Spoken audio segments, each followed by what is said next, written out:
we do encourage you to, as well as sharing anything verbally, if you want to make sure that we get it correct, please also put it in the chat as well. We'll then scoop up all of that, put it into the response matrix that the Ministry of Energy have circulated, and then share that as one consolidated submission. So any questions on the process first, before I hand over to Dr. Faith to tell us all about the compact?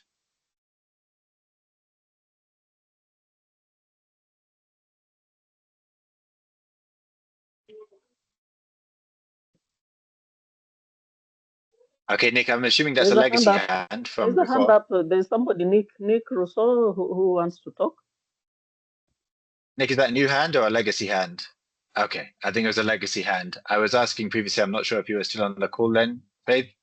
I was asking how many people have read the compact, and there were 5 people who put their hand up. So I think the majority have not had a chance to read it in advance. So if you could just bear that in mind as you're taking us through the compact itself. So I think without further ado, I'll pass over to you, Dr. Faith. I will start sharing my screen, showing the compact itself. If you want to just tell me when I should scroll down, and over to you.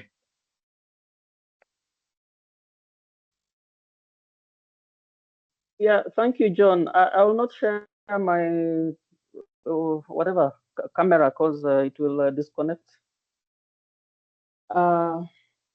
Good afternoon, everybody, and welcome to this discussion.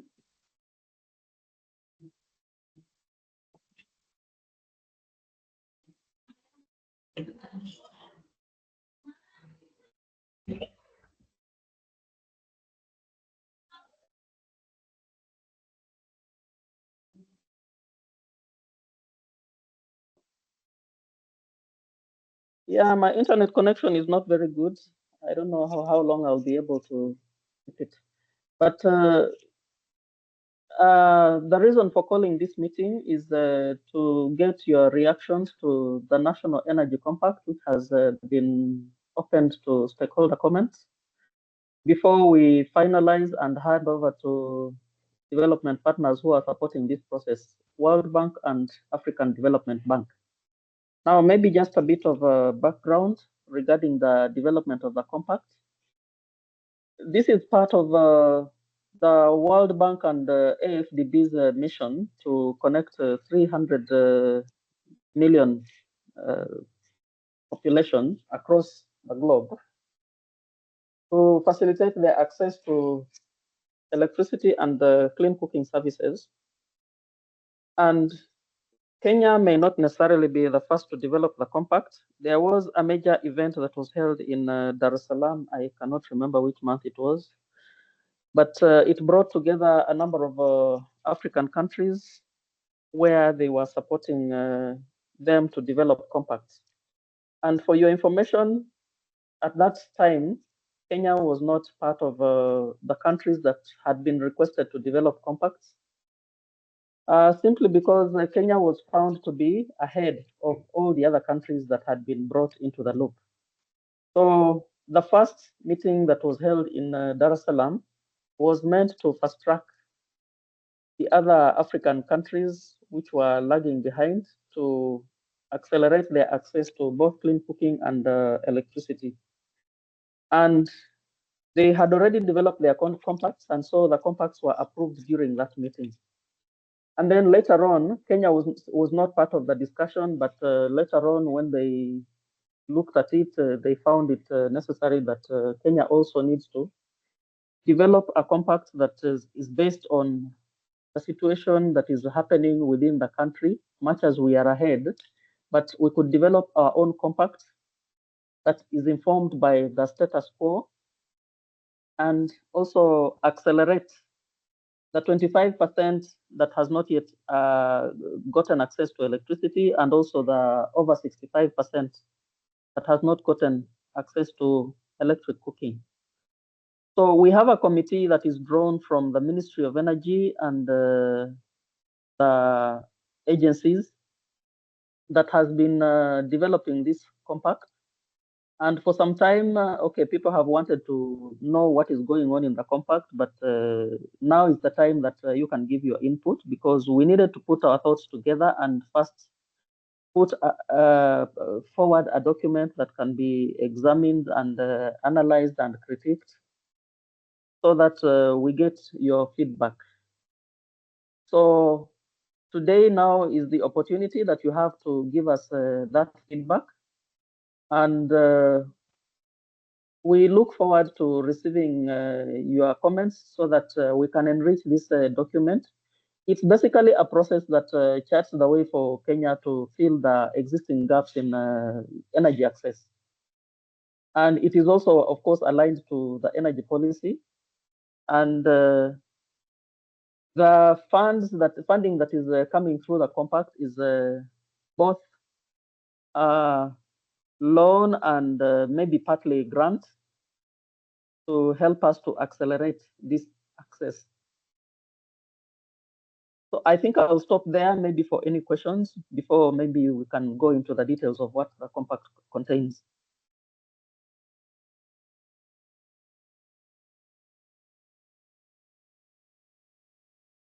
Are there any questions?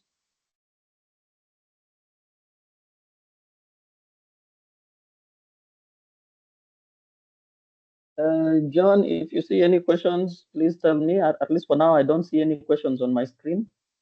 I didn't see any either. And if anyone has any questions whilst Faith is taking us through the compact, if you could either put up your hand or put something in the chat, then we can come back to it in the Q&A. So yeah, I think please proceed, Dr. Faith. So maybe you can just take us to the table of contents so that we can appraise ourselves of what the document contains. And probably since we are from the clean cooking sector, I will dwell mostly on clean cooking issues. So if you have read the document, then you have maybe the opportunity also to raise issues that touch on electricity access. That will be very helpful. So I think there might be a formatting error on the table of contents because it's mostly blank here. Okay. So how do we go about that?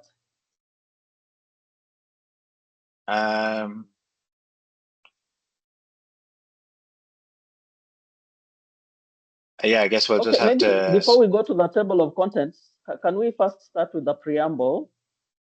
Yeah.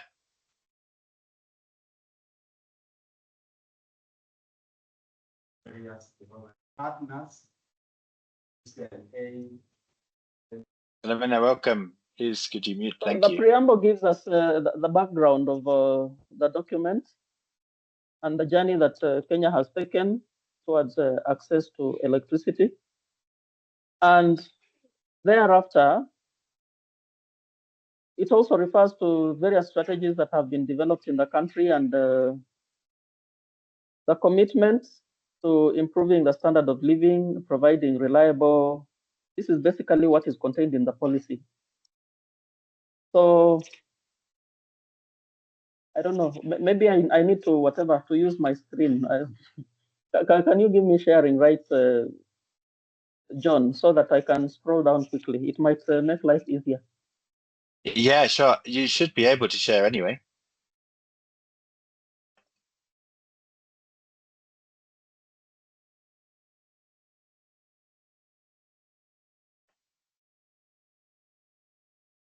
Are you seeing my screen now? Yeah. Yes, we can see it. It has the sidebar up though, the toolbar. I don't know how to remove this other one.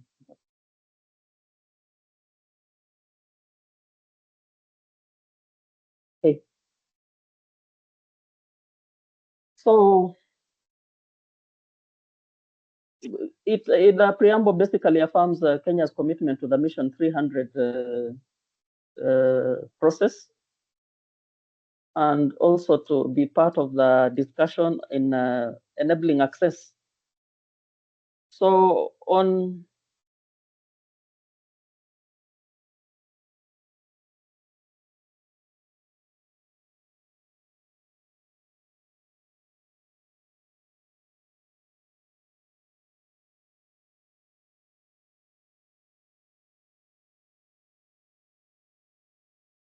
Pillar 1 is about capacity expansion, as you can see on the board, where it discusses issues to do with the INEP, increasing renewable generation, expanding the transmission network, automation of reliability, competitive procurement, and innovative and sustainable financing options.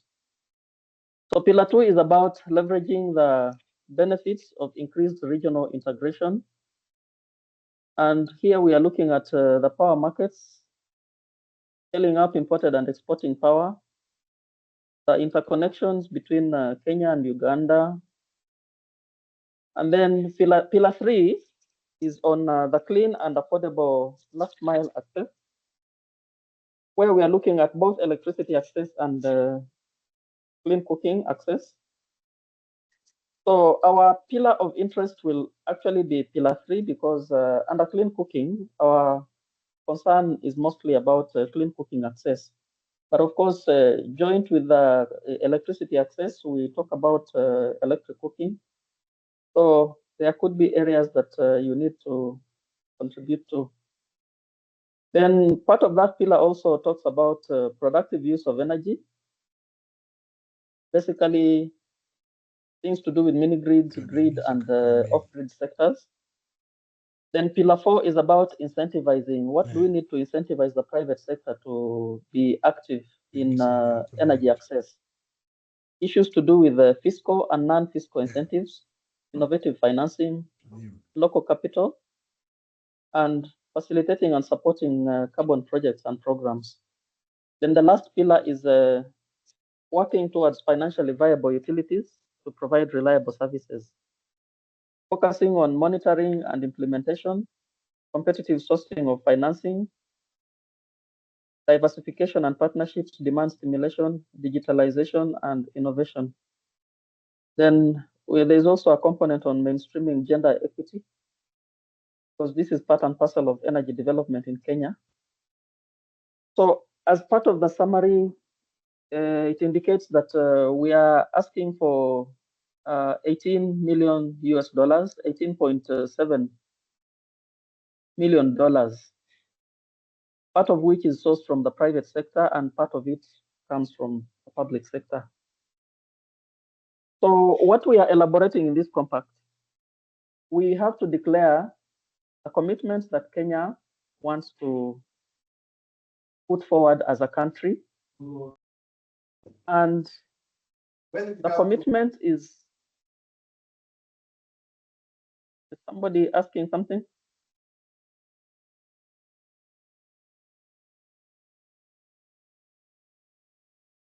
Okay, these commitments are taken from the targets that we have for electricity access and clean cooking, the share of renewable energy in the generation mix, and the creation of an enabling environment, and as well as energy efficiency improvements.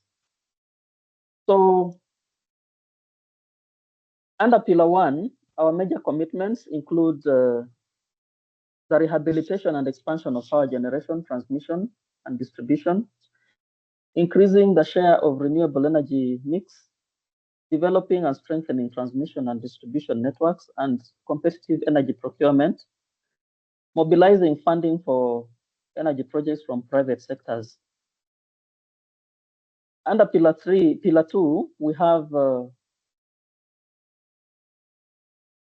this is really repeating what was up there.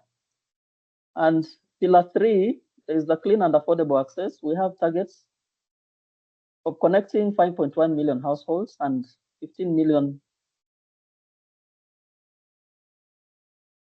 to attain 15 million total using grid and off-grid solutions. And after that, we also have the clean cooking target, where we are targeting 65.6% of the population to access clean cooking solutions. So on incentivizing private sector, we have the facilitation of innovative financing, mobilizing local capital, encouraging low carbon, climate resilient energy solutions. And Thereafter, the compact goes to elaborating the funding needs. Now, I will only talk about how the funding needs have been derived. This is actually detailed down there, this table. It is a summary of what is contained within the compact. For example, if you look at the clean cooking column, which is column 1, 2, 3, 4, 5, 6, column 7, we are talking about 489.7 million US dollars coming from public, 500 million US dollars coming from the private sector, and total is 989.4 million US dollars for clean cooking. Then for e-mobility, there is also a figure there. For productive use, we have a very small figure there, which is meant to develop a strategy for e-mobility. Then the arrangement of the compact is in terms of financial years. And for example, it has broken down the generation aspects in terms of what is the baseline, what number of units do we want to achieve per year, and then how much funding is required from public, how much from private. And for each financial year, all the breakdown is given in that manner. So if you come to clean cooking,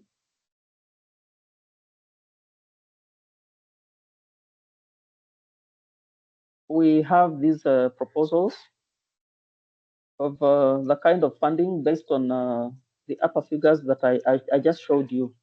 I know if you haven't read this, it may be a very difficult to follow this table, so I will not attempt to go through it as it may take too long to explain. So the summary of the targets in the compact include for electricity access, both on-grid and off-grid, we are looking at on-grid connections, 400,000 connections. And the pace at which this is per year, that is the current annual pace, 2024. But then our target is to increase this to 980,000 connections per year. For off-grid, the current is 11,000 mini-grid connections. Targeted pace is to increase this to 40,000 for mini-grids and 2,200 for standalone systems per year. For increased access to clean cooking, we looked at 34% of the population, which is the current. This is the baseline.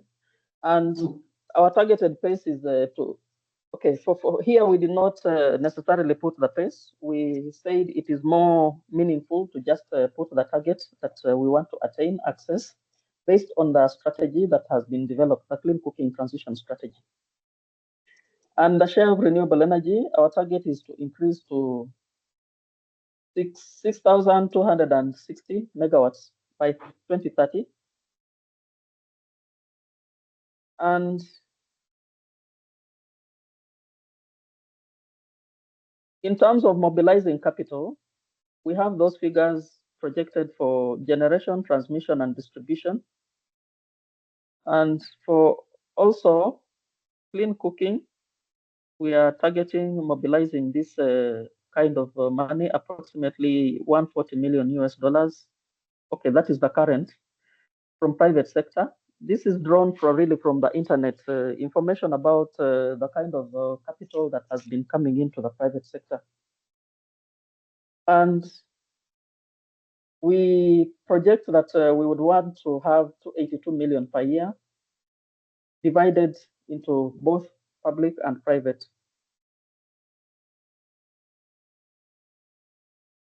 So this table actually breaks down the summary that I have just gone through. So I will not go through this table because it is very detailed and requires several hours for us to go through. Probably I could just stop at the clean cooking, the pillar 3 aspect, where we addressed issues to do with the clean cooking And here we are projecting to achieve 100% access to clean cooking. And we are looking at the Kenya National Transition Strategy, where we have described all these actions: bridging the supply, bridging the affordability, promoting local manufacturing, promoting production of energy crops, raising awareness. Then we also broke down for the Kenya National Electric Cooking Strategy. We took the major pillars that are described in the strategy and elaborated on them and what needs to be done. Then for the energy strategy also, we sieved out the information in a similar manner. And the productive use, we were told that there was a need for developing a strategy, and this is a priority. So that is what we prioritize for productive use. So basically, that is our proposal in the clean cooking sector. The rest of the material is expanding on what has been elaborated up there. So this one gives us the country and sector overview. Where are we coming from? What is in place? Just a brief overview on what the country has in terms of power supply and demand. Then in terms of transmission and distribution, then regional integration, electricity access, then clean cooking access, productive use, financing, private sector participation, opportunities and challenges, and then leveraging the regional integration.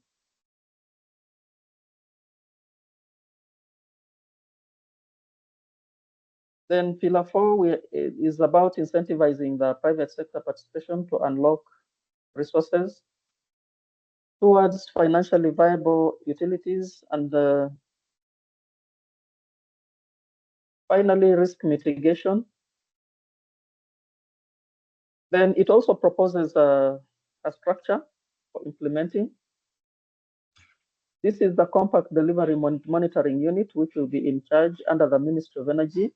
Then there will be a steering committee comprising the PS of State Department for Energy, National Treasury, technical heads of department, the CEOs.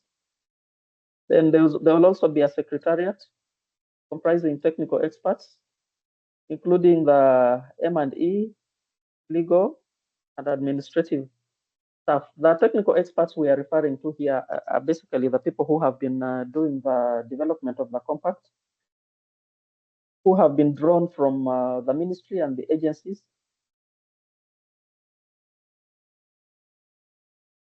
So chapter 7 is the annex. Allow me not to go through the annex. And I think that is about it regarding. So the purpose of this compact is to identify financing opportunities. We were looking at the gaps, financing gaps, because in the document you'll find there are both ongoing and proposed projects. Maybe we could look at what projects are proposed for the cooking sector.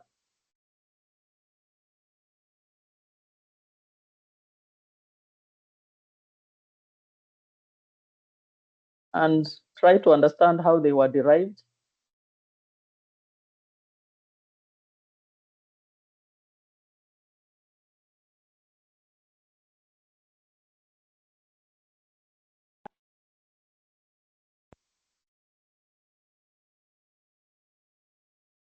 I seem to have missed it.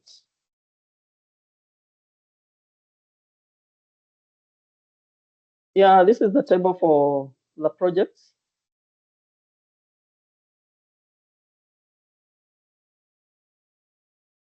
So we looked at the documents that we have developed within the sector and tried to come up with implementable projects packaged in the form that when a development partner looks at this, they might want to put money, or if a private sector sees this as a low-hanging fruit for them, they might get inspired to put money into the project.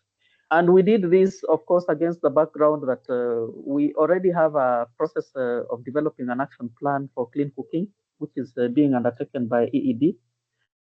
But since this action plan was not yet ready, we had to do what needed to be done in the short time that was possible. And that is how we kept in touch with, we came up with these projects. But we have done what we could to share this document also with the EED to try and harmonize, because this will be an overarching document at the top of the policy. And therefore, they need to align what we are doing in the strategy together with the policy. So these are some of the proposals we have come up with, serving the underserved counties, a coordination framework, RBF for clean cooking, consultancy, de-risking clean projects, e-cooking programs, electric cooking in clean cooking in public institutions, local production and assembly, development of bioethanol, awareness, consultancy for a robust system, mapping and survey, review of clean cooking standards, and then the end of life management framework, institutional strengthening, and study to identify fiscal and non-fiscal incentives, and then establishment of energy centers as anchor points also for disseminating clean cooking information. So briefly, that is what I can say about the clean cooking projects. And the amounts here are partly informed by what is in the strategy, but it does not strictly follow what is in the strategy. You will see the amounts are totally different. And this is how the 989 that I mentioned in the first table was derived. The 989 total requirement for funding at the bottom here. Then this is broken down into public 489.4 and then private as funding requirement for the clean cooking sector. I think I'll stop there and invite questions. Thank you. Brilliant. Thank you, Dr. Faith. So I think that's a whistle-stop tour of what's in the compact itself. Despite the name, it is still a relatively heavy document at 50 pages. So I think that's an excellent overview of what is quite a substantial document itself. I would like to invite questions from the audience, and I think it would be good to start with those that did manage to read the document beforehand, because I think they will have a clearer set of suggestions in their mind. So could I ask those who put their hand up at the beginning, or those who have joined partway through, who had managed to digest the document before the meeting itself, to maybe kick us off with some of the suggestions that they had in mind. I see Iwona has put something on the chat, so although she's saying she'll have to hop off in a few minutes, but Iwona, if you're still with us, do you want to jump in and share some of your thoughts now before you disappear? Yeah, sure. Yeah, thank you, John. And yes, Dr. Faith, thank you so much for walking us through it. I was reading the document earlier this morning and actually just finished commenting on it as we're going through it. So thank you. And I just wanted to say that, yeah, from our side at the Global Platform for Action, as well as Norwegian Capacity, we are coordinating with colleagues at UNHCR in Kenya to suggest some language around the inclusion of refugee communities, particularly in light of the CCAK plan, which is kicking in, that aims to transform the refugee camps into integrated settlements. And I think that energy access, sort of goal and strategy here under the compact is going to play a critical role in sort of making that a successful transition as well. So I just wanted to say that I hope that there is, room for that. And there will be some suggestions around the the language. But of course, just suggestions, and we'll be happy to, consult better if there's any need for clarification. Otherwise, yeah, I really appreciate that, clean cooking is so prominently reflected in this. I know that Mission 300, has electrification at its heart, but I really appreciate Kenya's approach to making sure that this is a very much integrated sort of energy, strategy, energy compact. So yeah, thank you once again. Thank you, Ioana. And I think Ioana has raised an important point in that if anybody feels very strongly about particular elements of their commenting, then anyone can submit their comments directly to the Ministry of Energy and Petroleum. And I do very much encourage you to do that. So as Ioana stated, the deadline is Thursday. The details of how to submit those comments was on the invite for this session here. But maybe Cyprios, could I ask, would you mind pasting that in the chat again for anyone that may have got the link from someone else to attend this session? So please do, if you have time, submit your own comments directly, and we will capture what we can from this session and anything that anyone is able to send to us directly as written comments by the end of the day, given the tight turnaround time that we're working with. Ioana, you also raised another point, which is I think this Kenya Compact is very strong on its approach to clean cooking. It does feature very prominently in the compact itself. It does pull from several pre-existing sectoral strategies: the cooking transition strategy, the multi-fuel strategy, the electric cooking strategy, and the knowledge management strategy, to name just a few. I think as I was reading through, looking, I guess perhaps more from the electric cooking lens rather than the multi-fuel clean cooking lens, I think there were definitely areas where I felt that the connection between the cooking and the electrification side of things could be strengthened, particularly when you look down at the last pillar around the financial viability of utilities.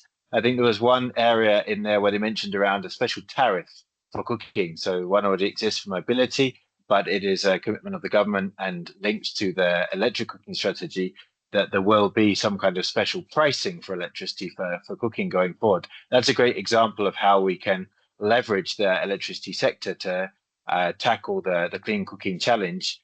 But I did feel like there were more opportunities where that could be done. For example, in Tanzania's compact, then each of the electrification projects where they're adding new transformers, adding new transmission lines, adding new last mile connections, many of them now have a clean cooking target associated with them. So as new people are connected to the grid, or as the grid infrastructure is strengthened, there are electric cooking targets attached to that new capacity. So I did feel like that element of it in particular could be strengthened. I saw Mary had put her hand up. Mary, do you want to jump in and add some thoughts into the discussion? Yeah, thank you so much. Actually, I was typing, but it could be faster to talk. And please confirm you can hear me. Yes, please go ahead. Yeah, so thank you so much, Dr. Faith, for taking us through the document. I think this is a good commitment. But as I was going through, and especially the current page where you're displaying, I note that the source of financing the clean cooking initiative is mostly by the government. So I'm wondering, do we have deliberate, do we also want to see how we can mobilize the private sector to support in financing these initiatives? We need to be deliberate about it because they are also very key stakeholders when it comes to the clean cooking sector in Kenya. Thank you. I'm struggling to hear, so I don't know whether I'm the only one, but Mary, is it possible you... Can you hear me now? Yeah, that's slightly better. Okay. Yeah, thank you, Dr. Faith. This is a good commitment. But when you are taking us through the proposed project there, I noted that the source of funding is mostly by the public sector. So I'm wondering whether are we going to have deliberate effort to mobilize from the private sector supporting this because they are very key stakeholders in the clean cooking sector in Kenya. Okay, we will have this compact was developed with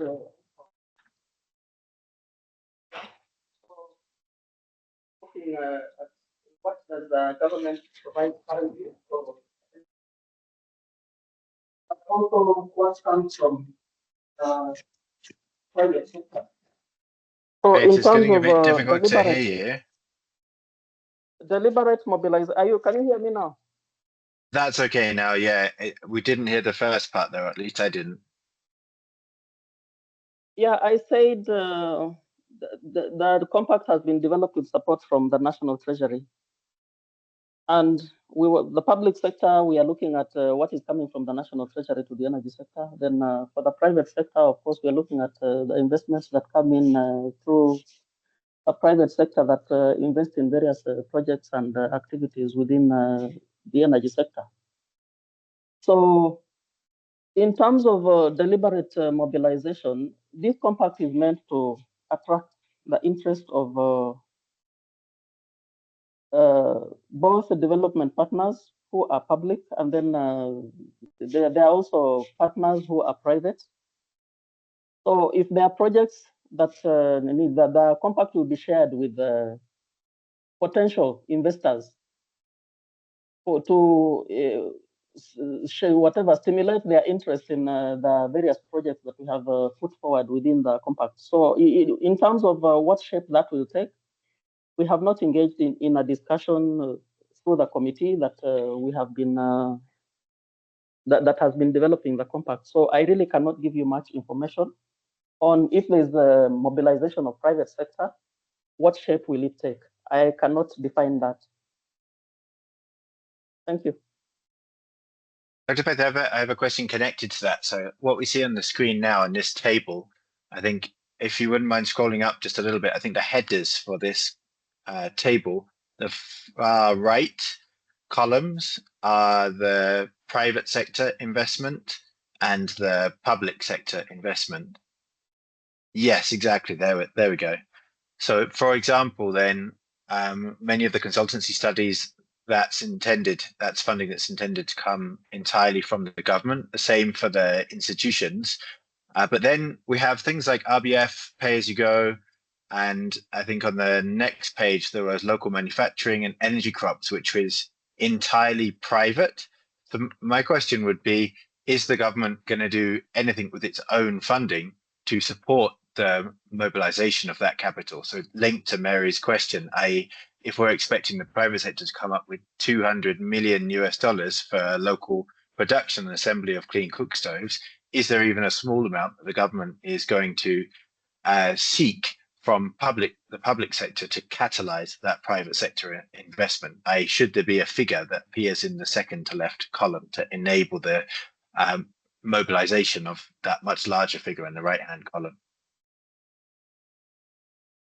What I think is the government definitely, we cannot do this devoid of government expenditure. There are certain processes in terms of regulatory procedures, and then maybe development of standards and all that, and also the policy reviews and the like. These ones will have to get funding from the government. It's just that the figure may not be reflected here, but I believe in the final conceptual, whatever development of the projects, there has to be an inclusion of an amount that comes from the public sector. It may not be entirely private, because there are certain aspects that really belong to the government to implement. Okay, great. I think we're thinking on the same page then. I see we've had a few more questions coming on the chat. So we've got one from Tom Randa. Again, this is also on the public and private investment question. Tom, if we haven't answered your question already, do you want to unmute and ask anything that relates to that point? Thanks, John, and thanks, Dr. Faith. I think it has been handled because Mary asked about the same issue, so commented on it. I think the response is okay, sufficient. Thanks. Okay, fantastic. Thanks, Tom. So scrolling down a little bit, John Kamal has asked a question around public institutions and whether that will be inclusive of electric pressure cookers. And if so, then how will the program address the challenge of frequent blackouts that may disrupt their use? I think this is perhaps another example of where this clean cooking section has taken a very multi-fuel approach. So I think there's only one of those line items which is exclusively for electric cooking. That's line item number 5, where the cursor is just hovering. Oh, sorry, that's my cursor, not the one that's shared. Line item number 5 on here, which is support utility-led electric cooking programs. So everything else is, I assume, deliberately multi-fuel. It covers all of the fuels and technologies which are featured within the cooking transition strategy, from electric to LPG, biogas, bioethanol, etc. And I would assume that a lot of the other activities within the compact itself are around grid strengthening, adding new capacity, generation capacity, strengthening the transmission and distribution, etc. Whether there is a specific element around energy storage, etc., that's another question. And that's one of the things that I did notice when I was putting this table side by side with the electric cooking strategy, strategic initiatives this morning, because initially looking at it, I thought there wasn't much electric cooking in there. But in fact, there is a lot. All of the strategic initiatives from the electric cooking strategy are covered in this set of projects that Dr. Faith is putting on the screen here. They are just part of the multi-fuel activities. The only one that is missing is the solar and battery supported electric cooking. So this is electric cooking in off-grid areas and utilizing energy storage to tackle reliability concerns. So you could argue that perhaps that is embedded within the 168 million, which will go to clean cooking in public institutions. Maybe battery supported and solar electric cooking is in there, but it's the only one that I couldn't see explicitly stated in one of those line items. Dr. Faith, did you want to respond to John's comments and perhaps give us any guidance on that?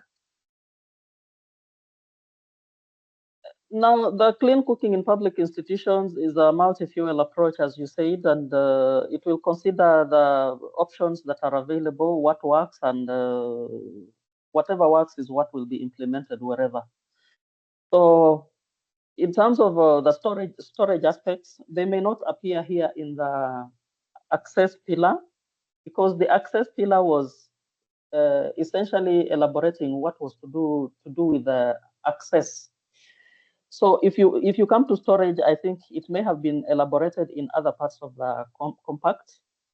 I cannot recall maybe specifically which section, but there were discussions about storage, and I believe in the generation, transmission, and the storage sections, you will find storage addressed. It's just that you see, you cannot just start pointing out the storage is for electric cooking. Storage is for many things. So I don't know whether I've answered you. Yes, thank you, John and Dr. Faith. Great, thanks, John, and thanks, Dr. Faith. So I see there's one more question on the chat here from Philomena. We do have 8 minutes left, so I think this is probably the last call. If anyone else would like to ask a question whilst we have Dr. Faith on the line, please, if you could either put it in the chat or put up your hand.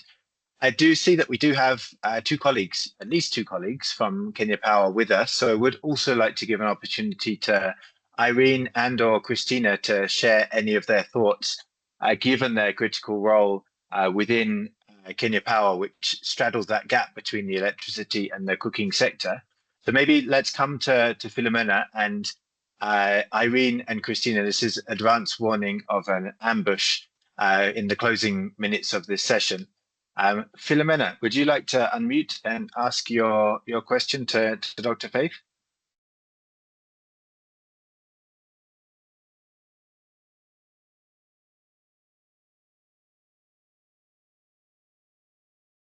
Okay, I see Philomena is in a bad network area, so maybe let me read out the question.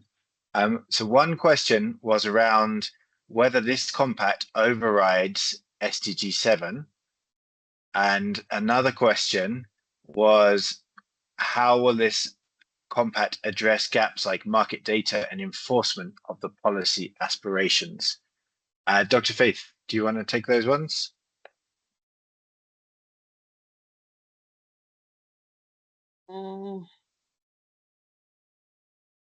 I don't have access to the questions myself, but you said the first one is if it overrides the SDG 7. Yeah, exactly. I mean, she's given a bit more context on there as well. So she is saying that SDG 7 focuses on universal access for the 3.2 billion with no access to clean cooking. And I think her question is perhaps getting at whether this compact is now going to become the focus rather than SDG 7 itself. I mean, my impression was that it's very much inspired by SDG 7 and is providing a roadmap for how to achieve SDG 7 rather than overriding it. Is that also your understanding? Indeed, John, you are right. You know, this compact does not override SDG 7 per se, but it's just trying to fast track what SDG 7 elaborates as energy access. And I mean, where do we want to be by 2030 as a country? All the countries that have been targeted for this acceleration, it's kind of an accelerator process in helping countries to access financing to achieve their SDG targets. So there's no overriding here. Absolutely, yeah, I fully agree. And in the case of Kenya, supporting and accelerating. Absolutely, yeah. In the case of Kenya, then the two access targets do align perfectly with SDG 7, i.e. universal access to clean cooking and electricity by 2030. That is not the case in all of the countries. Some countries have lower aspirations, but for Kenya, then universal access is within reach and is a stated aim of the government and those sectoral specific strategies which are mentioned.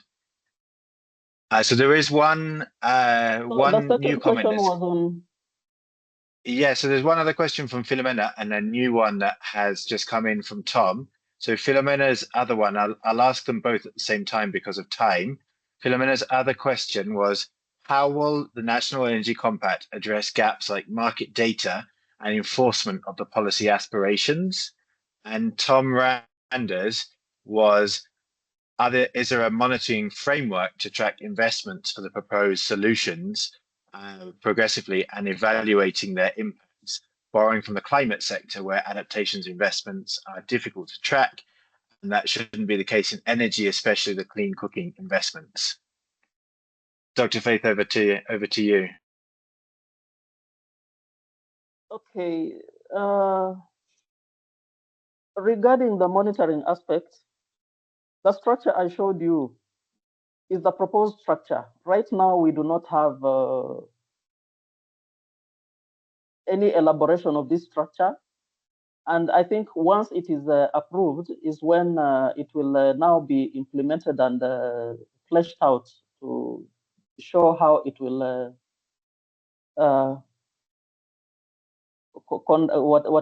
operate so as to give the required follow-up and tracking of what comes in, what comes out. So the other question was about, remind me, John.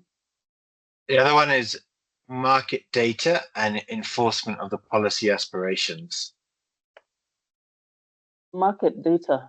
We don't have any specific project on market data, but I showed you something on the clean cooking implementation unit, which we do hope that we can also elaborate on how the clean cooking implementation unit can do the market data and track the progress and reporting for this compact. The implementation structures have really not been elaborated. This is now the first elaboration of the compact and how it will work. So I really cannot give you any further details beyond what is contained in this document. Dr. Faith, I'm just looking back at the projects, and I think there are actually a couple that do look at data. So project number 11 and project number 14. So these two, yeah, just on the next page. So 11 is clean cooking mapping These were generated. The generation of 11 and 12 was based on the knowledge management strategy. You know, we looked at the knowledge management strategy. It requires very little investment, but looking at it, there are aspects of data that need to be factored into this compact. So what we came up with is doing the monitoring, that accountability framework. This is what is spelled out in the Kenya National Cooking Transition Strategy. And then there's also what is spelled out in the knowledge management. You know, we couldn't put the implementation of the strategy as a comprehensive, as one project in this table, but rather some project that helps us to keep track of what is happening in the cooking sector. So as I mentioned when I was starting, we looked at all the strategies that have been developed for the sector and tried to come up with projects that could enable us to move where we want to move as spelled out in those strategies. We may not have been exhaustive, and that is why we are sharing this document with the stakeholders to advise on what other areas are we likely to need support, given what we have reflected in this document. What do you propose we enrich this document with so that we can holistically respond to the requirements of taking the clean cooking sector and the electricity access sector forward to the 2030 targets? So if this is not closed, if you feel there are projects that you think can be included here, then you need to point that out. Like now what Iwona mentioned for informal settlements, I think there could be a project around the informal settlements and energy access. I think that would be a very good project to include in the compact, because we are addressing the needs of communities that are not, sometimes they do not factor even in our discussions. So such proposals are really welcome, and please feel free to give us those ideas to enrich this table, because even I think the preliminary feedback was that clean cooking, really the money we have put there is not really, it is very small, and we need to think about beefing it up. But I think that is up to you stakeholders now to look at what we have done. This is a preliminary draft. You give us ideas on how do we improve the impact of the clean cooking sector and electricity access sector. If you have any comments on that area. Okay, so I'm looking at time and I'm seeing we're just running over the hour mark. So I did want to give the floor very quickly to our colleagues from KPLC.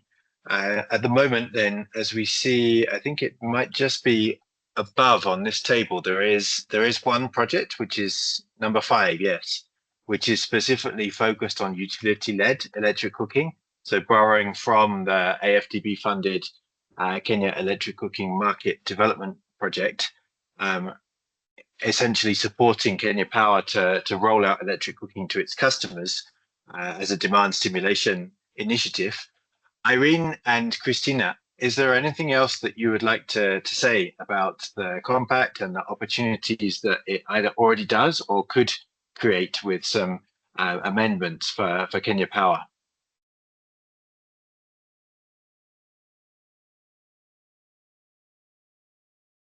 Christina, do you have anything to say before I say anything?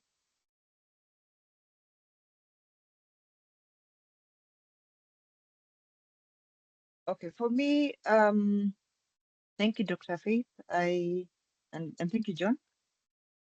I don't have much to say because the numbers I've heard Dr. Faith talking about, I must confess I haven't read it. I promised to read it, but tomorrow I'll have finished most probably. The numbers I've heard Dr. Faith talking about, the numbers we've been talking about in the office, the connectivity, the access, the numbers we are planning as a company to connect. I know this year's number is 400,000, but I know that in the long term, the numbers that she has mentioned are the same numbers that we are looking at. In connection with the AFDB project, we are quite far gone. We're just waiting for one policy, that the SHE policy that has not yet been signed by our chair, just that, and then everything else is ready to go. We are far gone in the discussions. After that, we go into, I think, negotiations, and then we can start the project. But I don't have much else to comment. I think I like what I've heard on the compact. The question on institutions working with EPCs, definitely, I think institutions are already embracing EPCs. There are quite a few that have even approached us. They want to start cooking with electricity and are looking to go that way. There are a few projects that I know are already ongoing or are looking to start cooking with either EPCs or other forms of electric cooking. And whoever starts cooking with electric cooking, we work with them so that we give them some dedicated service, like a dedicated officer, just to make sure that they have as little downtime as possible. And we try and ensure that the county business officer in the region knows that they exist and that they're cooking with electricity, so that whenever they're doing anything on that line, they remember that that school or that institution exists, and they inform them before time. So as they grow, the same thing is happening with e-mobility, and as that grows, then we hope that the downtime will be as little as possible. We are also encouraging them to have the batteries, storage batteries, so that as little, when there's outage, there is something to rely on, either that or even solar. We don't consider those our enemies. So I don't have much else to comment on, John. Your warning was not, it was an ambush, I must say. So I didn't have anything prepared to share. Thank you. I don't know that Christina has anything.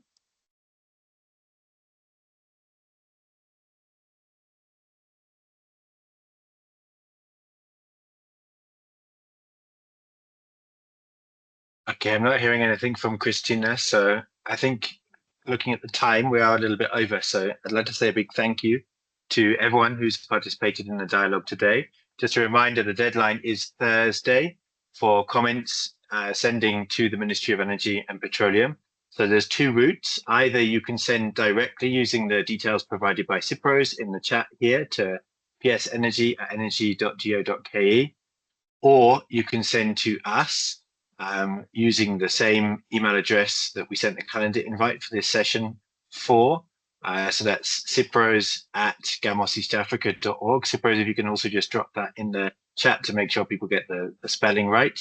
If you can do that by the end of today, we can include your thoughts in whatever format they are in the standardized template that's been circulated by the Ministry of Energy as part of our consolidated submission.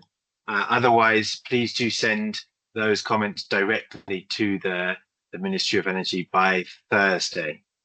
So thank you also to Dr. Faith for taking time out of your busy day to open up this energy compact with us and kind of enlighten us on how the M300 process is working and how we as individuals and as the electric cooking community can feed into the development of this compact, which ultimately will have a a critical role in shaping the investment going into the sector over the next 5 years. So with that, I think let's draw it to a close now. A big thank you once again to Dr. Faith, and thank you to everyone here for your engagement during the session. So have a great afternoon, everyone, or great morning, depending on where you are in the world. And we will see you for the next Community of Practice Dialogue, which suppose, can you just remind us when the next one is going to be?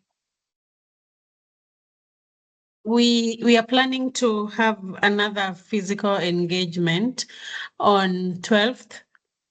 And I had sent the poll on the COP WhatsApp group. So if you haven't submitted your preferred date, kindly do. I've said 12th because majority are leaning towards 12th, but it can go either way depending on how you will select the dates.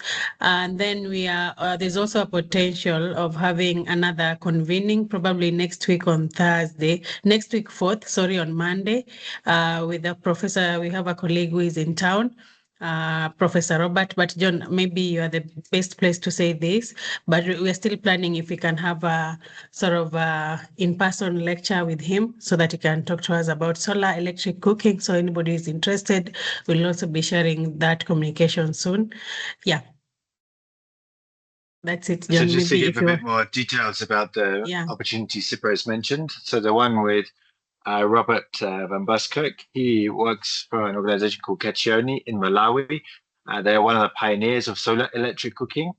They've developed community-led solar solutions, very low cost solar storage and direct DC solutions. He happens to be visiting Kenya and offered to speak to some of our solar electric cooking pioneers that we have here.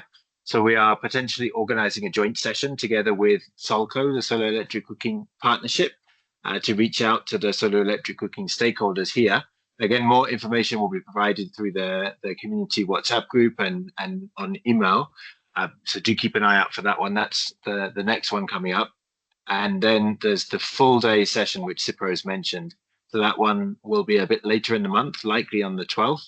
Again, details are on the WhatsApp group, but this will be an all-day session, bringing the community together and helping us to figure out how we share information, how we engage, and how we can guide the mobilization of resources within the electric cooking sector. So without giving too much away, because there are a few surprise elements on the agenda, we would really like you to consider sharing your preference for a date to get together, and look forward to seeing as many of you in person as possible in either the event on solar electric cooking or the in-person gathering of the community as a whole later in the month. So do keep an eye on the WhatsApp group for details of both of those sessions.